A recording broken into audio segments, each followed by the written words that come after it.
Hey, I hope everybody's doing good. I've had people ask if I could, keep doing some videos and just talking about my dogs and just thoughts and whatever. If y'all have any questions or anything you like, topics or anything you're wondering about, maybe, post them in the comments, and then I can look through them and maybe, pick a topic or something, because I really don't know what, people are interested about or want to know or whatever. But I figured, I'll get on here and talk for a few minutes and just, see if anybody's interested or not. So, I wanted to talk this time, I just mentioned breeding. A lot of people want to breed, and then, a lot of people don't understand it. Breeding isn't for everybody. I mean, Lord knows when I started, I wasn't, in it just for, breeding per se. I had, somebody that I would, had dogs I would get from Intrepid Staffs, Ken Hodgins. I would go down to Macon, Georgia, and I would get me a nice Staffordshire Bull Terrier anytime I wanted. This breed, the Staffordshire Bull Terrier, isn't easy to keep. It's they don't usually like, to be in groups. They don't, you got to keep them pretty much all separated. There's few that get along and enjoy playing together, but let's just be frank. In order to breed them, a true Staffordshire Bull Terrier, they just typically don't just get along with every single dog. You can always, you always have to worry about an accident or something, and it's just part of the breed. And a lot of people don't understand that. So first and foremost, just know what breed you're getting into as far as, breeding and what to expect, and a lot of people come in and they think they can just, wing it, or it's just easy, you put two dogs together, but there's so much to it. Let me start with, who you get your dogs from. A lot of times it's the one that are advertising and offering a pup to anybody, not always, but a lot of times, maybe those are the ones that just want to make money, and they don't really care, and maybe their dog has an issue, or maybe its parents had an issue, whether it's a temperament issue or a fault in some sort, or just whatever that they totally, ignored, and they're not going to tell you because they want to sell you a puppy. So just be mindful of that. A lot of people come to me and they, purchase a dog from somebody, and or whoever it might be, and they're, bragging about, this pedigree or this or whatever, and the first thing I do is, well, how's your dog? What does it act like? What is its temperament? What has it done for you that you determined now that it should be, bred? What makes it breed worthy? All this stuff. Why is yours better than the 100 other males or thousands, of studs or females or whatever? So ask yourself that, because we don't need to just make more dogs just to be making dogs, and some people, that's their thing.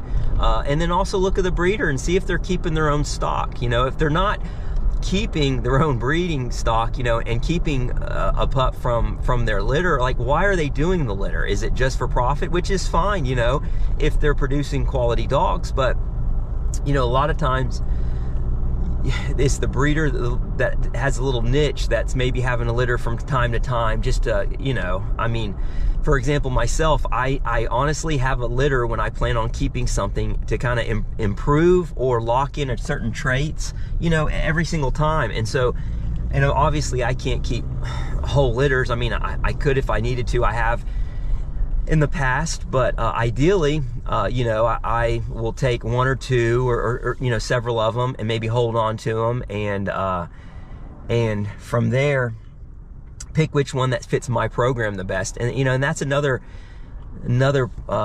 topic all of itself. People sometimes think if I have a last puppy left, I don't want the last one, that's the worst one, and yada yada yada. Well, sometimes there's not a bad one in the litter, and I'm pretty, I'm straightforward with people. I try to tell them if I see something, but a lot of times that last pup in the litter is actually probably one of the best, if not the second best, because it's the one that I had planned on keeping, or one of the ones I planned on keeping, and for whatever reason, wife getting upset about keeping another one, or the space, or or maybe it just, they're equally as nice as another, and maybe, my daughter's gotten more attached to the other, or whatever the case may be. It might be a perfectly great dog, or somebody that wants something for sport. Maybe they want a really, high energy, super, active, drivey dog. And for this situation, I was looking for one maybe a little more calmer to complement a female. Maybe that's too much, for me. And I want to balance that out. So, take that in consideration too. It's not necessarily the worst, worst one, or that's just a fear people have. And truth be told, I'm probably worked with that puppy more than the others, and for whatever reason, it could be just the fact that I realized, I just got a lot on my plate with my job and my work and everything, and family, and it just doesn't make sense to keep something, and the mother and the father maybe are doing, are fine. They're not, I don't have to make a decision right now. Maybe I could repeat the litter later, or like I said, the one I'm keeping is equally as nice, just for whatever reason, preference-wise, it's the one I decided to hang on to. So just be mindful of that. And like I said, look at these other breeders and see if they know the heritage behind their dogs. Like, have they met the parents, Like, just don't look at a pedigree, and then get to learn and get to know them, and because a lot of times, yeah, your dog sounds sound and wonderful and stuff, but then you breed it, and breeding is a totally different thing. For a breeder, you are trying to produce as good or better each litter. And honestly, I'm trying to do better. I'm trying to better every time. And sometimes you can hit a triple play. Sometimes you can hit a home run. Sometimes, grand slam, whatever. And that's good. Fix maybe a couple things at once, or not even fix, maybe lock in or whatever.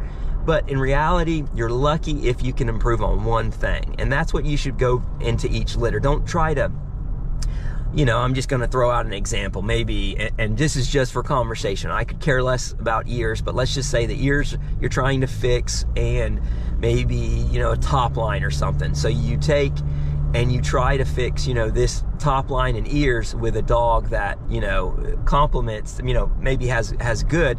Well, it has perfect ears and a perfect top line. Then you breed the two together, and you might get all of them with bad top lines and bad ears. That's really possible. So just know that it's not as simple. It's always in God's hands at the end of the day, and we're just trying to make the best decision on what we've know about it, and try to see if it works. And sometimes it doesn't. And that's another thing, people don't understand. You can end up, raising a litter of puppies, and people always want to know exactly what they're going to turn into, and I can only tell them what the parents are, because I really don't know. And I've had some that, I raise, grow up, and then suddenly, for whatever reason, they just don't fit in the program, and then again, it doesn't mean they're bad. It might just mean, they're equally as nice as maybe their sire or their dam. And why am I going to keep another one around if, I'm trying to maybe improve on something, or, there's a lot to it. The dog hasn't been tested thoroughly, and not saying that it'd probably do great, but I have so much time already invested in the parents. So just kind of consider that too. If an older dog's ever offered up or whatever, it's not even that. It's the fact that maybe it's not seasoned as much, whether, for example, I like to take mine hunting. So, I have a stud that's proven himself in the woods and everything, where another one I'm going to have to school and raise up and try to, see how he does in other environments. And maybe I just don't have the time for it right now. Or, again, there's a million reasons in life why, something doesn't work out. But yeah, and consider that. Or like I said, maybe it just doesn't work out. Maybe the dog's too soft. Maybe the dog just doesn't want to, whatever it is. if you want it for sport, doesn't tug on the rope, or doesn't care for certain things that you're wanting to do, or maybe it's too big or too small. You know, there's so many things that you can't tell from a puppy. So just be mindful of that, and just know, you know, every time I get a dog, I don't know what it's going to do, you know, and any breeder out there guaranteeing stuff like that, I would warn you to be careful. Again, maybe, I mean, I'm sure there's tons of breeders better than me and more knowledgeable than me. But it's just hard for me to believe they know exactly what that dog is going to be size-wise. You know, I get the question, how big is this puppy going to be? How, you know, what is this going to look like, or that? Honestly, you don't know until it's fully grown. And I tell all those people, and I've said it a number of times, that maybe you should just look for an adult dog, you know, because you know exactly what you're going to get then. And it's just something to consider. So as far as breeding, there's so many aspects of it, and there's so many different things to consider. And at the end of the day, if I had somebody that I could just go to and I know they're breeding the way I like, and they're, you know, keeping them, and they're sacrificing their family vacations and stuff, I mean, it's a lot to it. You're not, you know, you're not going out there and able to leave a dog when it has a whelped pup, or at least, I mean, I guess you could, but I'm just not that type of person. So I have to stay back with the puppies, or you have to find someone trustworthy enough to watch your dogs and stuff, and you don't want any accidents or anything. You know, a female's in heat and you have two males, and they get out at the same time. I mean, let's just be honest, people, you know, they're going to challenge each other, and that's something you just have to be mindful of and be careful of. And again, if I had someone to breed these dogs the way I want, then I probably wouldn't be breeding, you know. I would just purchase one when I like. But the truth of the matter is, I feel like, you know, for what I want, there isn't anybody doing that right now. And so that's why I'm doing it. And I feel, you know, kind of obligated to keep going and to preserve what I feel that the true Staffordshire Bull Terrier is and should be. And it's important to me. So those are just some things to maybe consider when you're looking into breeding or whatever, you know, because I get a lot of people, I want to breed. Just think of it, you know. And then you go to use a stud dog. Do you think that breeder in general, let's just be real, people are going to talk up their dog? They're not going to be, that's the biggest problem I have. And I understand it. It's just people in general. They, in this day and age especially, they won't tell you, and it's always been like this, they're not going to tell you the weaknesses and the faults, because they want you to use their dog, right? So they're going to tell you only the good things and maybe lie about some other stuff, you know. And so you just got to be mindful of it, and the best way really is just to have the dogs in your yard and know the ancestors and have seen them. And if you can't do that, then you need to find a breeder that is trustworthy and that that knows what they're doing as best they can. Again, there's no guarantee you're going to get a great puppy in every litter, and the people that are promising that really don't know what they're doing, because or they're just lying to you. And most of them they just don't know. They hadn't had enough litters, you know.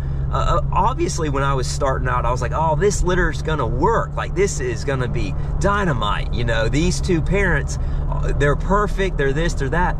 But a breeder's job is to better or keep the same, you know, make as good as or better. And there's a lot of breeders out there, they're not really breeders, but they have beautiful dogs, you know, they have a yard full of them, but they can't reproduce it worth crap, and they sure as heck can't better it. So just think of that for a little bit, you know. If they're spinning their wheels and their best dog is the dog from, you know, 30 years ago or 10 years ago or whenever they started, and you know, they can't reproduce it, and they're collecting semen, and they keep using this one dog or this show, you know, grand champion, you know, show dog or whatever that died when he was 9-10 years old, you know, and produced pups with cleft palates and extra digits and toes, but the you know, out of the 100 litters, he had a few good ones, you know, or at least they're hiding or telling you this or whatever, you know. So be mindful of that, man. They might not be telling you. And obviously, if you have, you know, sire 20 litters, you're going to have a few good ones. But what about all the ones they're hiding, or what about all the problems? You know, you got to be mindful that if I have a stud that is producing any kind of defect or any kind of problem, it's done with a program, and I'm not keeping anything from the litter. A lot of breeders don't do that. I got all this money and time, and you know, it's become a grand champion. I have all this time and money invested, and they're going to keep breeding that dog. Where I've had to make those hard decisions where I've put a lot of time and a lot of effort in a dog, and it just doesn't work out, or its temperament is just not what I want. And I believe the Staffordshire Bull Terrier should be, you know, or it just doesn't do the work it needs to do, or whatever the situation is, and it's gone, you know, and I find it a good home, or whatever the situation, you know, whatever, I figure out a place for it, you know, a home, and or I just keep it myself, and I just don't use it in my breeding program, and that's a responsible thing to do. But nobody's willing to do that now, you know. So they want to sell it. Maybe they'll sell it to somebody else and pass it off, or you know, as a stud or a breeder or whatever. So I don't know. There's so much, you know, to consider when you're breeding Staffordshire Bull Terriers, and any breed for that matter. So just try to think of that and try to be mindful, because at the end of the day, you know, if I had a breeder, and then, you know, be mindful of the price too, because I get this a lot. You know, I had a dog like this, you know, 20 years ago, 30 years ago, and then they're offended or appalled when you tell them a price. And there's so many reasons for prices, but just consider dog food, consider emergency vet visit. And that's what I tell everybody. If you can't even pay an emergency vet visit price for a puppy, then how are you going to do anything if something happens to it? It gets, you know, I get a lot of people wanting to hunt these dogs and stuff. They're a novelty breed, okay? Yes, I work my dogs, and that's important for me because it's a Staffordshire Bull Terrier. I want it to prove itself some way, you know, in this day and age, and that's a way I can do. I can take it hunting, raccoon, you know, groundhog, whatever the situation is, you know, be a good farm dog. And but that's not what they just solely do. And people, this dog might die hunting hogs, so I'm not paying that price. Well, listen, man, if you know, maybe you should get a $100 pit bull, or a $500 catch dog, or a Florida blackmouth cur, or something like that. Get something for it, you know. But this breed isn't for that. It's more of a novelty breed. It's you know, I don't know. And if you do, just expect you might have to take it to the emergency room and pay some. And if you can't afford that to even purchase a dog, then you really shouldn't be owning it, because when it does get hurt, you're just going to let it die. That's the way I see it. You know, you need to care enough for your dog. The cheapest thing you're going to do is purchase it, and then dog food, vaccines, you know, worming, heartworms, preventative, flea protection, all that stuff adds up, you know, and it's not cheap. And if you care for your dogs, you will make the effort to give them what they need and stuff. So again, just think about this stuff.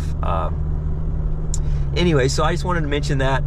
Probably went on long enough. So yeah, tell me what you think. And again, if you have any topics or questions or anything you'd like to hear me talk about, just put it in the comments, and I'll try to look through them. And I'm a very busy person, but when I have time, you know, I'm not with a family or whatever, I'll try to maybe make another video. All right, well, talk to you later. Bye.